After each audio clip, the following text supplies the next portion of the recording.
Cuando producimos música, tanto en casa como en un estudio analógico, el mastering es el último paso y es el momento, bueno, pues de adecuar todo el trabajo que hemos hecho al soporte y al formato final donde se va a consumir. Pero el mastering es un paso muy peligroso porque se puede llevar por delante semanas de trabajo y la calidad final de nuestra obra. Y hoy vamos a hablar de mastering y te voy a mostrar una herramienta a coste cero para ti que te va a ayudar mucho y bien con la presión y con el nivel final de tus obras musicales.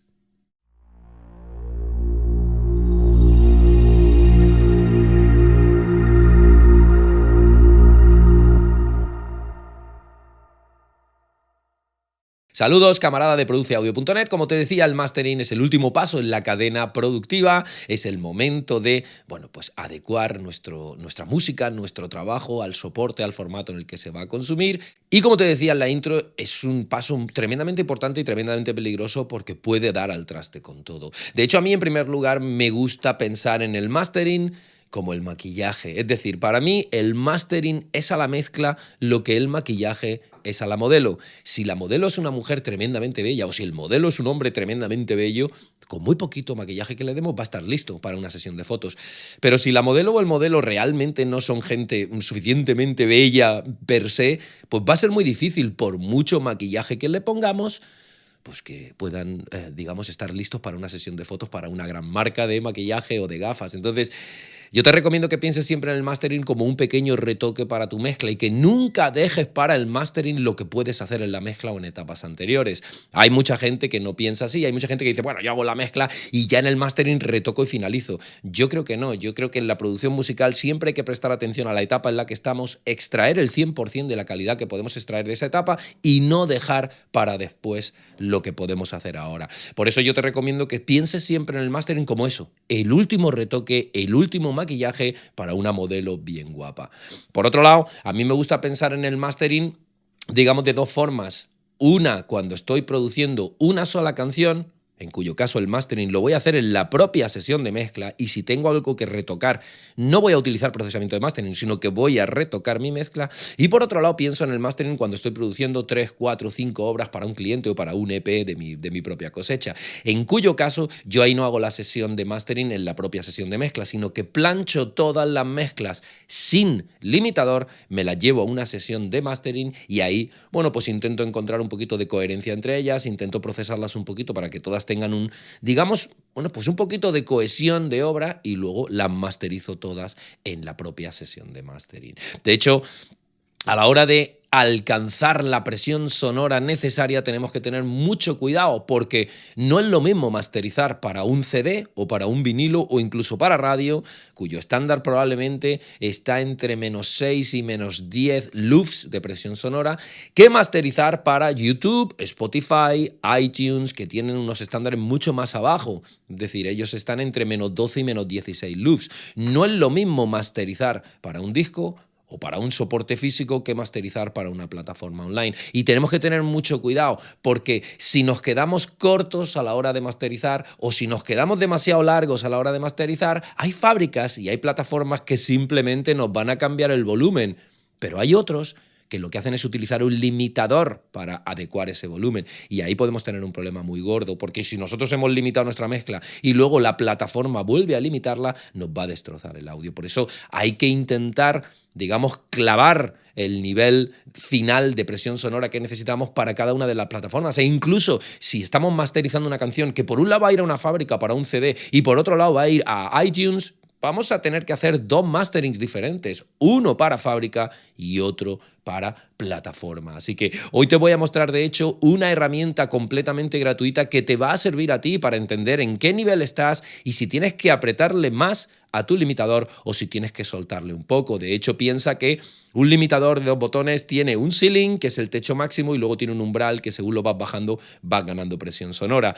Cuanto más bajas el umbral, más comprimes tu mezcla y más volumen alcanzas. Entonces, dependiendo del estilo musical en el que estés trabajando, a lo mejor quieres hacer un mastering para CD donde vas a poner un ceiling a menos 0.5, a menos 1 y vas a ir tirando hasta que tengas la presión sonora que necesitas. Y si luego necesitas un mastering para plataformas, pero quieres mantener ese, digamos, ese rollo compacto que el limitador da, probablemente vas a querer bajar el ceiling, no subir el umbral. Sin embargo, para una mezcla orgánica, probablemente vas a tener tu ceiling y tu umbral para CD, pero luego para plataformas, a lo mejor lo que quieres es descomprimir la mezcla. Y eso depende de ti, y depende de tu criterio, y depende, bueno, pues del estilo musical en el que estés trabajando. Porque no es lo mismo bajar el ceiling y tener menos volumen final, pero mucha compresión, que subir el umbral y tener menos volumen y menos compresión. Y eso depende de ti. Por eso, dependiendo del estilo musical, vas a tener que tener en cuenta cómo quieres adecuar el volumen final de tu mezcla o de tu máster final a los distintos soportes en los que se puede, digamos, consumir.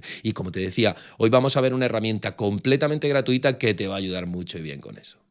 Estoy aquí en una sesión de Pro Tools donde tengo una mezcla que está, bueno, pues masterizada. De hecho, esta mezcla en concreto es una mezcla de Porcupine Tree, del disco In Absentia, que se llama Black Skies, que no voy a reproducir, por supuesto, porque no tengo el copyright, pero sí que es verdad que es una mezcla con un mastering para CD que además está muy bien masterizado. Esto es un tema que suena muy, muy bien. Y entonces lo que he hecho ha sido abrir el Yulin en mi Master Out, por donde está pasando el sonido de esa mezcla, y reproducir la mezcla de principio a fin para que Yulin me dé los valores reales, sobre todo de los loops integrados. Lógicamente, el loop integrado es, digamos, una media aritmética de la presión sonora de tu tema a lo largo de todas sus partes. Pero es que esta parte y esta parte, e incluso esta parte, no tienen la misma presión que esta. Por eso deberás reproducir la canción de principio a fin para entender qué loops integrados tiene. Otra cosa es el short term, que te lo va a dar, según la parte en la que estés, él te va a dar en tiempo real en esa parte qué presión sonora hay.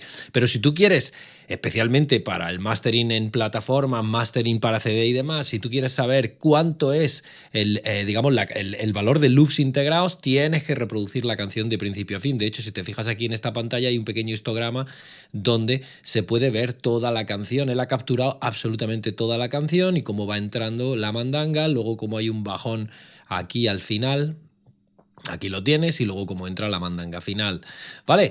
Entonces, lo primero que tenemos que entender es eso. Yo selecciono mi máster una vez terminado, lo selecciono completo, lo reproduzco completo y de principio a fin le digo a Yulin que capture el loop, bueno, pues el valor del loops integrados. Si te das cuenta, este tiene menos 8.1 de loops integrados.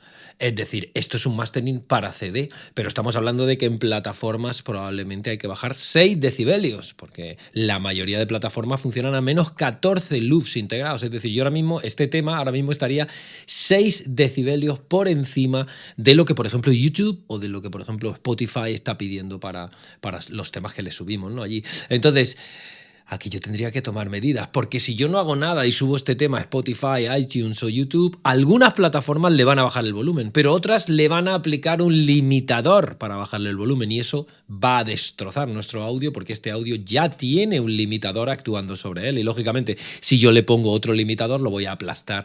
Entonces esto es muy importante que tengamos en cuenta cuál es la cantidad de loops integrados que necesitamos y que ajustemos nuestro limitador a conciencia. De hecho, si te fijas en el plugin, está en la versión gratuita, que por supuesto puedes descargar, te dejo un enlace debajo del vídeo, y como ves tiene, bueno, pues en primer lugar una medición de loop short term, una medición de integrados, y luego tiene un loudness range y un dynamics, e incluso un average dynamics, que te van a servir para entender, por un lado, cuál es la presión sonora final de tu máster, pero por otro lado, qué rango dinámico tiene. Esto es muy importante, porque tú podrías tener una presión sonora óptima, pero un rango dinámico muy pequeño, y eso significa que tu mezcla está, digamos, muy aplastada, y pese a que tiene digamos, la presión sonora final óptima, no tiene el rango dinámico óptimo. Así que por un lado tenemos que revisar presión sonora, y por otro lado lo que es la dinámica que le ha quedado a la mezcla una vez masterizada. Luego tienes, bueno, máximos momentarios, short term máximo, y luego true peak máximo, ¿vale? Estos valores está bien tenerlos, pero los que importan realmente son los de aquí para plataformas, especialmente este y este. Es decir, este y este son los más importantes. Tener los loops integrados que queremos y luego tener el rango dinámico y óptimo, entre probablemente 6, 7, 8, 9, 10, por ahí probablemente va el asunto. De hecho, si te fijas en el plugin, como te decía, esta es la versión gratuita. Si le pegas aquí, él te va a dar algunas opciones para, bueno, pues la vista, el interface. Fíjate que algunas son de la versión Pro. Y luego, bueno, pues te va a dar, como te digo, algunas opciones para configurarlo. La escala de texto, el refresh rate, el sampling, la gráfica de sampling y demás. Y luego tienes aquí un candado para, bueno, pues meter tu email y meter tu serial y pasar de la versión free a la versión Pro. Y bueno, yo creo que lo único probablemente que es realmente interesante de la versión Pro, es decir, con la versión gratuita se puede trabajar de cine para conseguir, bueno, mediciones que nos guíen a la hora de entregar masters que estén listos para plataformas o para CD o para radio.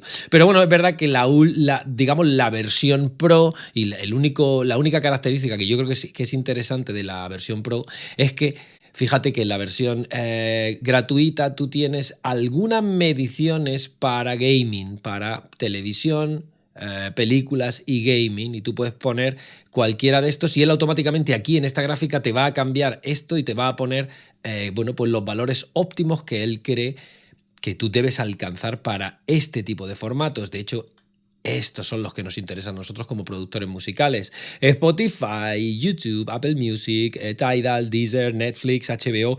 Es decir, en la versión Pro tú puedes elegir, si tú pulsas en YouTube, él te va a mover esto aquí abajo y te va a marcar el -14 y ese rango, digamos, de presión sonora máxima, pues te va a poner aquí en la gráfica te va a poner como una serie de marcadores que te van a ayudar, pero ya te digo, si tú sabes cómo, digamos, en la plataforma en la que vas a publicar o el soporte en el que vas a publicar y sabes los requerimientos del soporte, realmente esta ayuda, bueno, pues va bien, pero no es necesaria. Fíjate que tienes además, bueno, aquí en el histograma tienes distintas formas de verlo.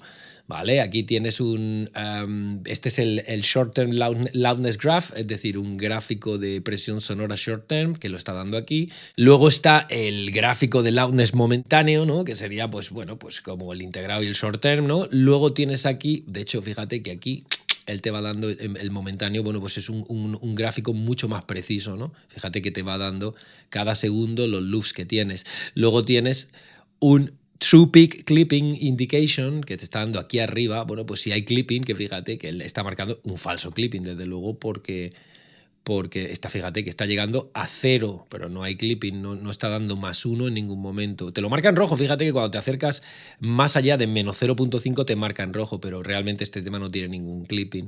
Ya te digo, está muy bien masterizada esta canción y suena muy bien en cualquier dispositivo, y esta, como te digo, en la versión CD, que yo la he extraído directamente del CD en formato WAV.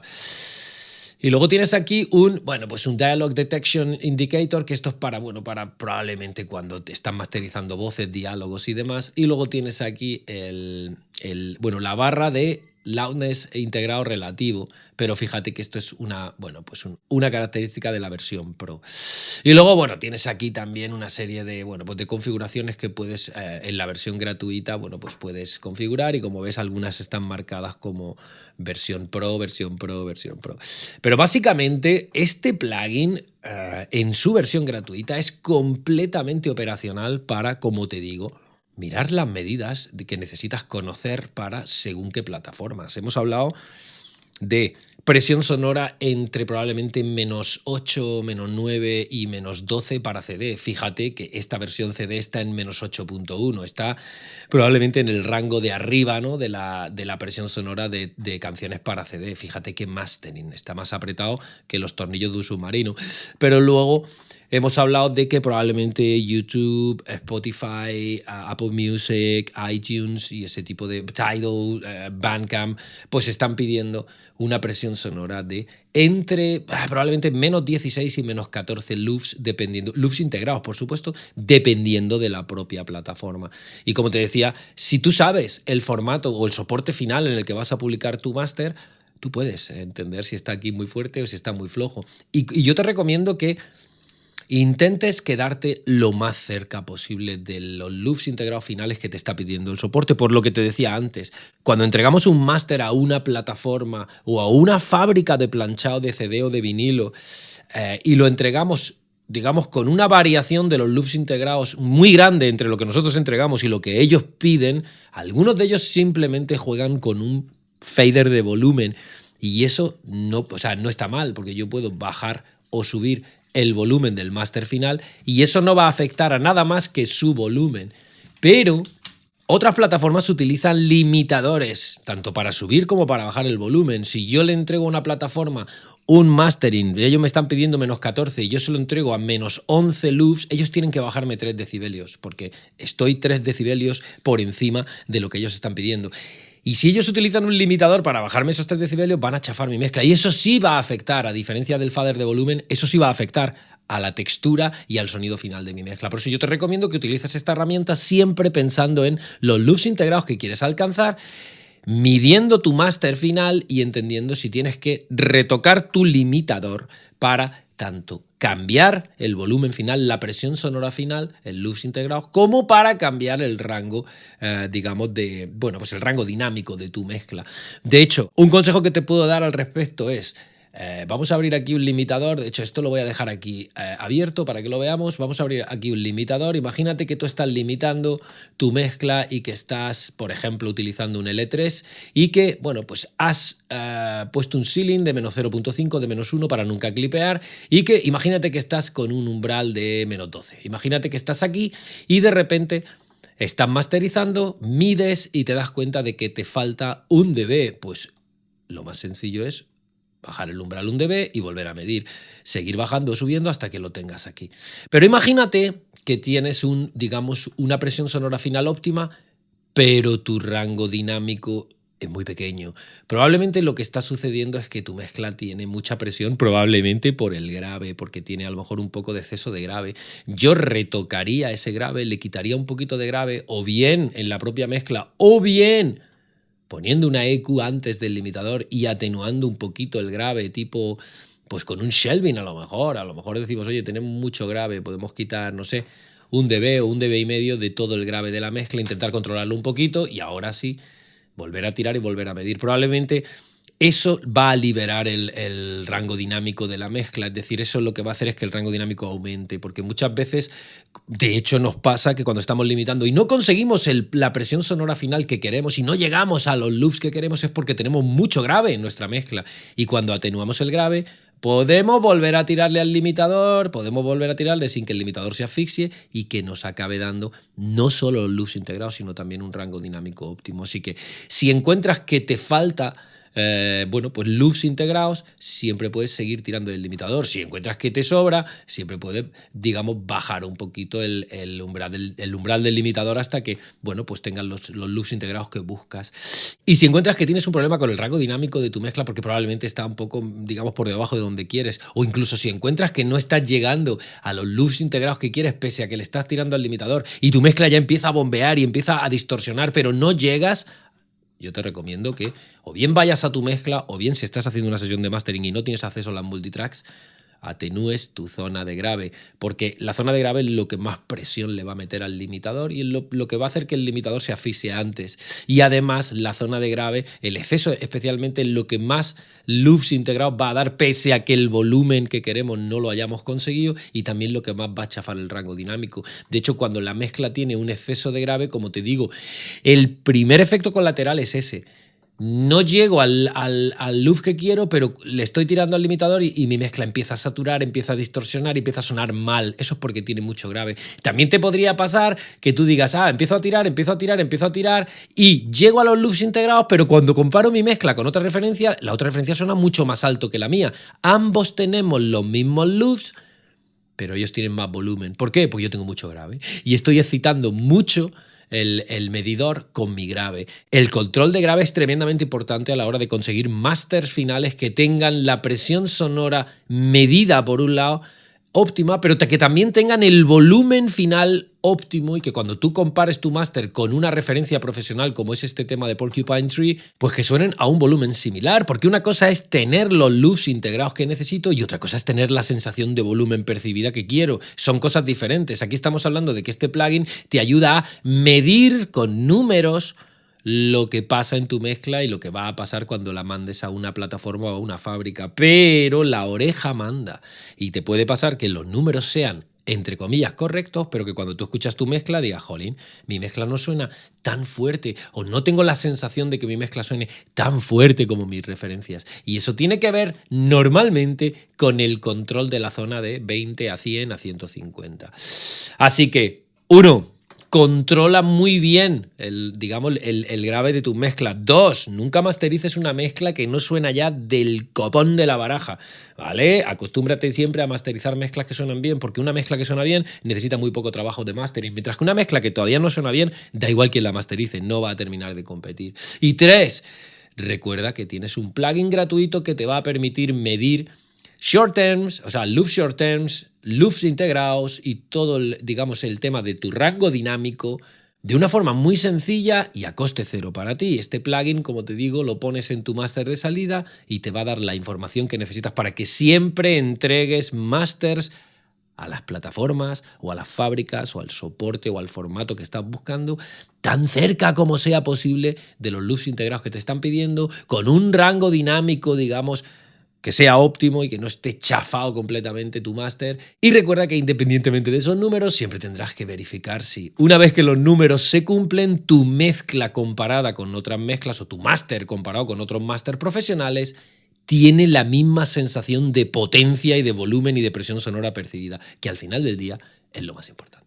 Y de hecho, si tú quieres ir un paso más allá porque tienes una canción y tienes un home studio con un setup básico de ordenador, interface, unas escuchas, un DAW y tus plugins, y quieres producir esa canción con mi ayuda y con la ayuda de un grupo de gente que está en tu misma lucha, productores musicales como tú, para conseguir tu mejor resultado hasta la fecha, prestando atención a lo que sí marca las diferencias entre una maquetilla y un temazo, y por supuesto en tiempo récord y con los equipos que ya tienen, no te pierdas las jornadas de producción musical en el home studio. Un entrenamiento 100% online y por supuesto 100% gratuito que vamos a celebrar muy pronto, del 20 al 23 de junio, y en el que, pues a lo largo de 4 días en 4 workshops, pues te voy a invitar a que te unas a mí, a que produzcas conmigo una canción completa implementando el sistema de producción musical profesional en 5 etapas que yo aplico tanto en mi música como cuando produzco la música de mis clientes, tanto en mi home studio como cuando voy a un estudio analógico, y que por supuesto es un sistema adaptable a cualquier estudio, a cualquier dormitorio, ensayo o entorno de trabajo. De hecho, para demostrarte con las manitas lo que digo con la boquita, yo voy a producir una canción de pop rock. Es una canción que tiene el hándicap de que tiene que parecer que ha sido tocada por un grupo de músicos, por una banda de músicos humanos, y yo la voy a producir completamente in the box y utilizando un setup seguro de peor calidad que el tuyo, porque yo voy a utilizar un ordenador de 2010, un Mac Pro Server, voy a utilizar un Pro Tools completamente obsoleto, voy a utilizar mis monitores de siempre y voy a utilizar un set de plugins, la inmensa mayoría de ellos nativos o gratuitos y algunos de pago, y como ves es un setup más barato de lo que cuesta un iPhone de última generación. Y de hecho, no solo vas a ver cómo yo produzco esa canción, sino que tú vas a producir tu propia canción con una guía paso a paso que yo te voy a dar y que incluso vas a poder descargar a diario de todo lo que debes hacer para garantizar que tu tema final, que tu máster final va a tener la competitividad que necesita tener y va a sonar exactamente como tú quieres que suene de una maldita vez. Y de hecho, vas a poder incluso compartir el paso a paso que vas dando con otros productores como tú que también van a participar del evento y pues vas a poder recibir ideas frescas para tu trabajo, feedback y consejos 100% a la medida de tus necesidades. Lógicamente, hasta que uno no saca su trabajo de la puta cueva y lo pone en el mundo real, pues no obtiene información exactamente a la medida de lo que uno está trabajando. Pero ya te digo, si te unes a mí en estos 4 días de mambo, vamos a hacer una producción completa sin salir de casa, aplicando un sistema de producción musical profesional que es adaptable a cualquier home studio y que desde luego lo vas a notar mucho y bien en el futuro de tu música y de tus producciones. Lo único que tienes que hacer para participar en las jornadas de producción musical en el home studio es darte de alta antes de que comencemos en el enlace que estás viendo en pantalla y que te he dejado en la descripción de este vídeo, produceaudio.net/jornadas. No te lo pienses, reserva tu plaza, que es completamente gratis, que no pierdes nada por probar, pero sé que vas a ganar mucho si te lo tomas medianamente en serio. No te pierdas el evento del año, que tenemos mucha lana que esquilar y mucho rock and roll que producir. Nos vemos en produceaudio.net/jornadas o donde tú quieras. Que tengas un gran día. Chao.